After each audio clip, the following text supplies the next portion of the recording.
Right, in this video it's part 2 of how to improve the efficiency of your car. The whole video is going to be on your tyres.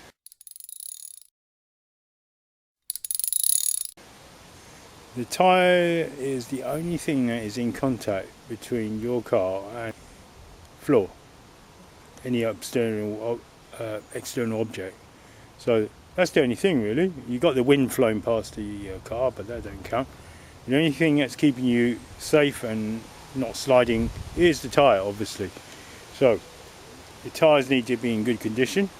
One thing I just want to point out is the wear on your tyre will increase if you accelerate wildly and if you decelerate wildly all the time. And also the wear on your tyre will also increase if you take bends very quickly. If you take it at a reasonable pace, you'll know, because it starts to slip if you take it at too quick a pace, will increase the wear on your tyre in your car, the wear on the tyre of your car. Now, how does a good, decent tyre improve the efficiency? Firstly, they have efficiency ratings. So when you purchase a tyre, you can actually see the rating of it. The high rating, the better the fuel efficiency of the tyre. They've got different designs.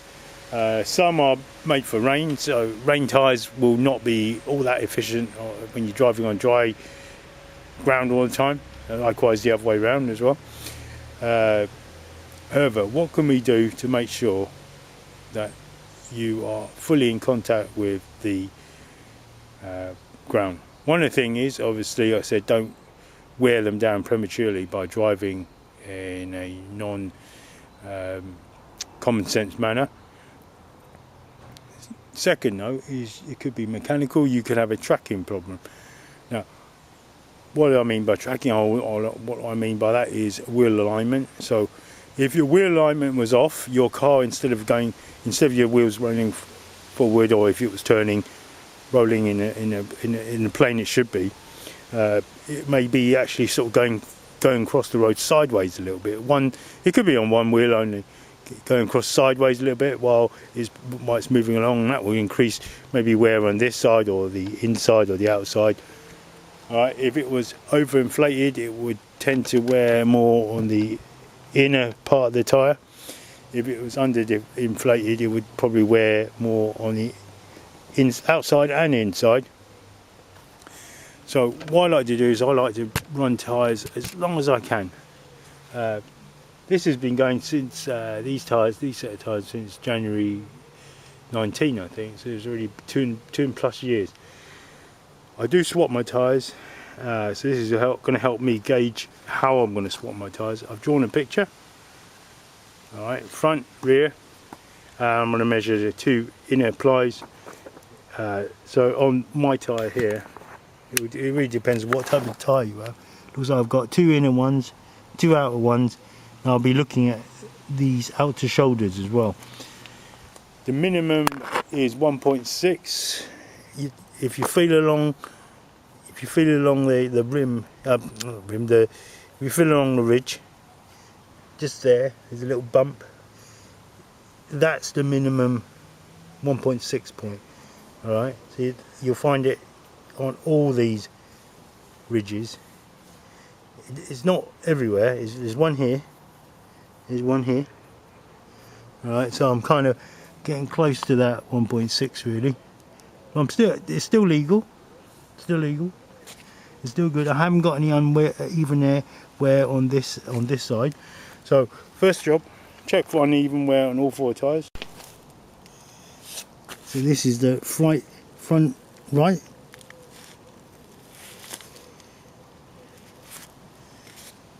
Just a visual check. I'll be using a more accurate test by measuring it in a minute. I'll show you how. So front left, just really checking the shoulders. That's the real giveaway, the shoulders, how much they're wearing. The shoulders usually tell you if you've got a tracking problem. Pretty hard to tell unless you take the wheel off. I've got visible tread on both shoulders. Feels about the same. And that bump is the 1.6 minimum. Feels about the same. I'll point it out to you again. There it is.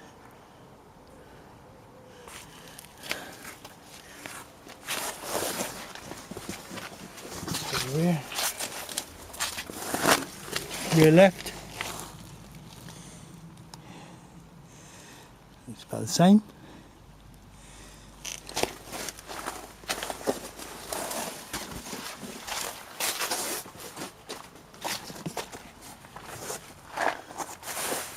Rear right.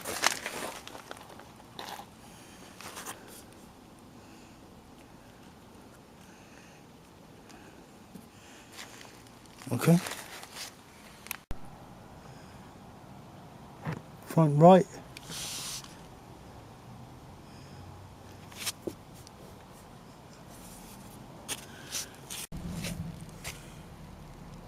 Front left.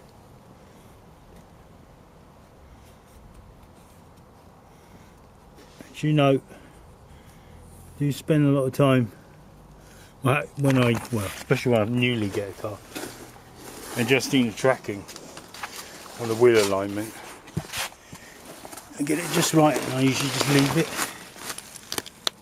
And exactly what I've done here. Check out my other videos on change the tracking on your car. Front left.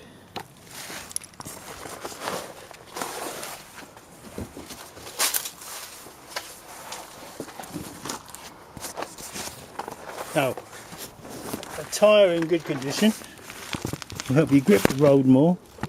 So, more of that energy is used into propelling you along the direction you want to go, rather than if it was really a ball tyre, you'll be slipping on the road. Right? Or in the rain, you'll be slipping in the rain. And these treads weren't very good. So, and I'll show you exactly now how I'm going to measure it. You just use these, I think they call them vernier calipers, I think. Such a long time ago since I was taught how to use these. Anyway, yeah, you can measure inside diameter of things, outer diameter of things. Inside is this one, outer is this one. This little pokey thing is very good. Made in West Germany. Wow. You see that? Made in West Germany. So this I got in the 80s and it's still good. So of course West Germany reunified with East to become Germany as it is now. But anyway, that's how long ago it was. This little kind of thumb thing just helps you to push things along. This thing locks things in, I just leave it unlocked.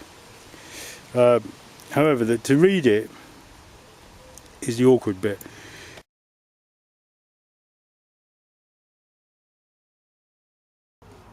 Right, let's do. Oh,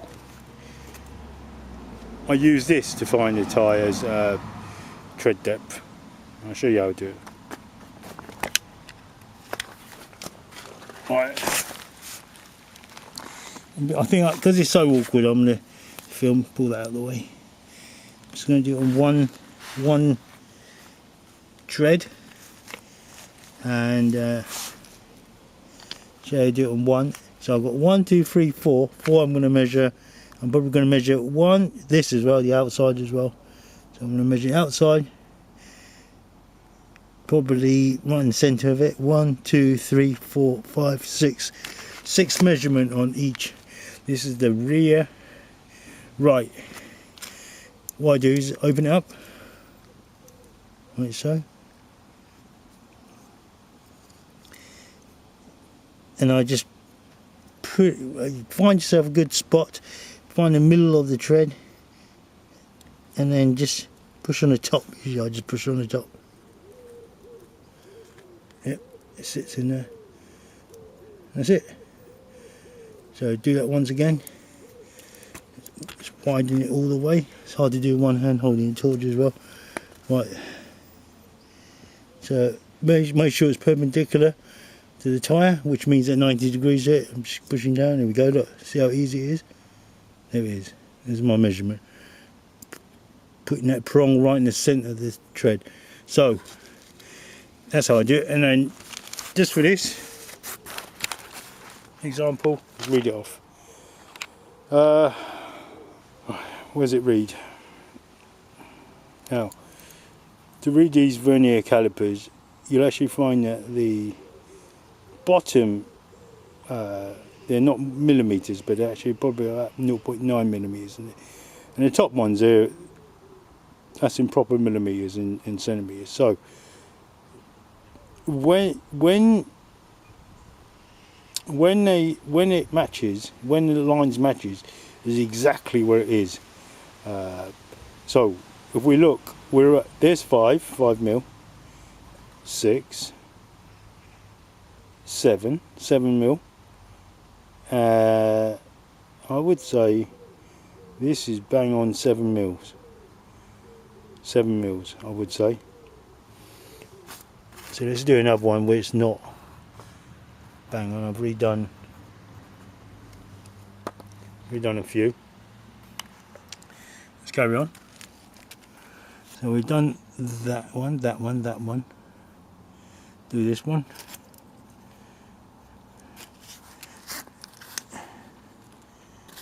It's kind of a bit hard to show you if it's bang on. We'll wait for it not to be bang on the millimetre. Right, this one is, there's the 5, 6, 7 again. Okay, another 7 mil. Number 7. Let's try again. That one, this one.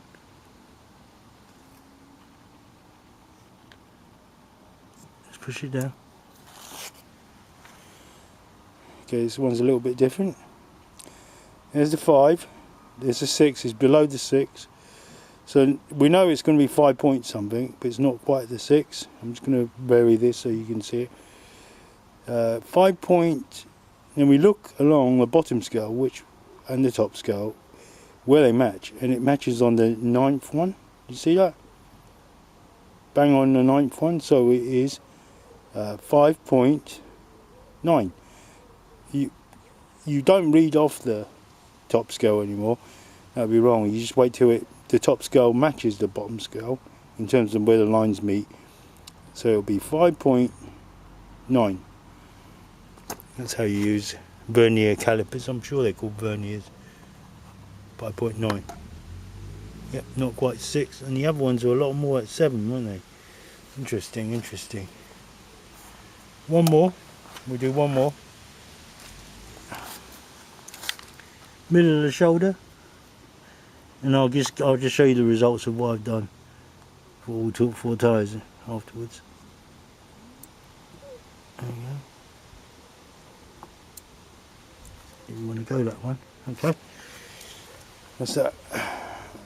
So the inside of the right rear is, so that's 1, 2, 3, 3 point something, 3.5.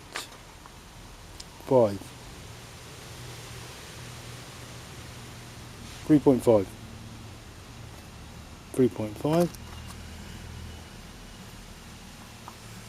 The inside was wearing, look on that tyre. Interesting thing is the outside is wearing less than the inside.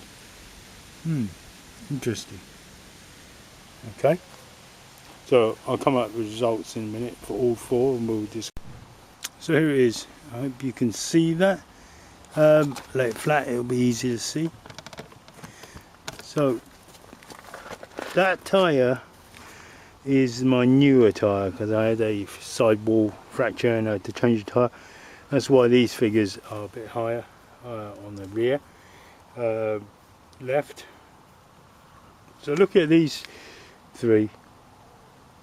Notice I've got a lot more tread in the centre 2 plies on all the tyres. 7, 7, yeah. And it kind of drifts off on a nice kind of pattern, so it's wearing at least in the centre a little bit more on the outside too, so that it's split into 4, isn't it? 1, 2, 3, 4. Yep, 4 center ones and 2 shoulders. There, I'm drawing a bit deeper. 3, 4. And these 2 are wearing out the least. These 2 medium, and these are the shoulders. You know, they kick in when you turn corners. So you could say I'm kind of underinflating my tyre because the centre 2 are not really wearing as much as it should do. You could say that. That brings me on to the next thing in a minute, the tyre pressure, and I'll measure all 4 tyres. And I'll give you it in PSI, and if you only have bar,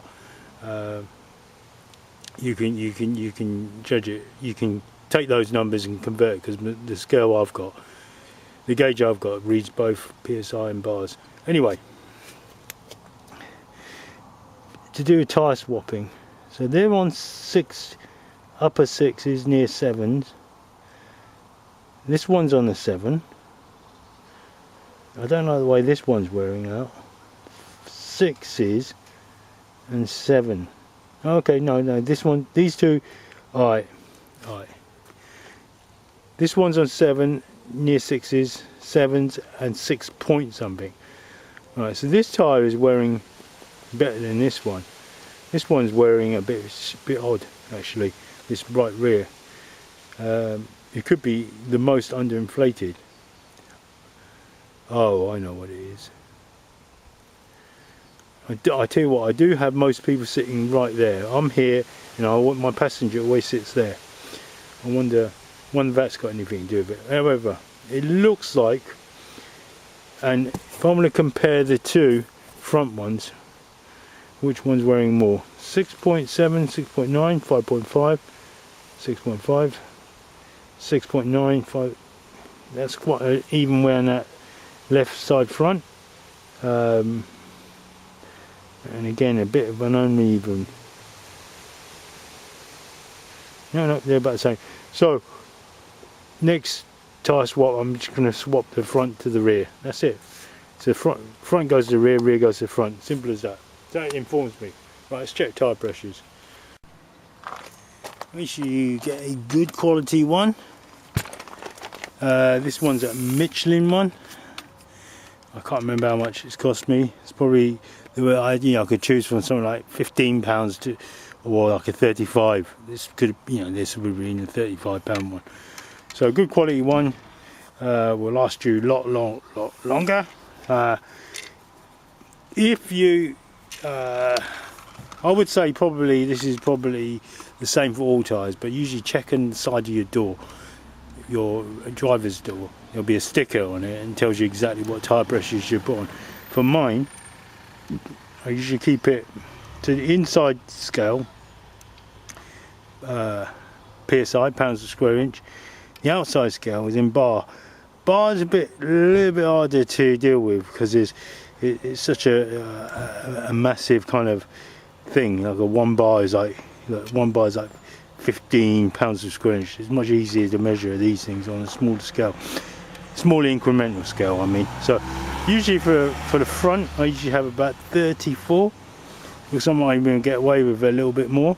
For the rear, anything about 32, 33. That's what I put. The more load you have on the rear, the more higher. So you'll have to have it. So for example, you usually pack a lot of passengers in, a lot of gear.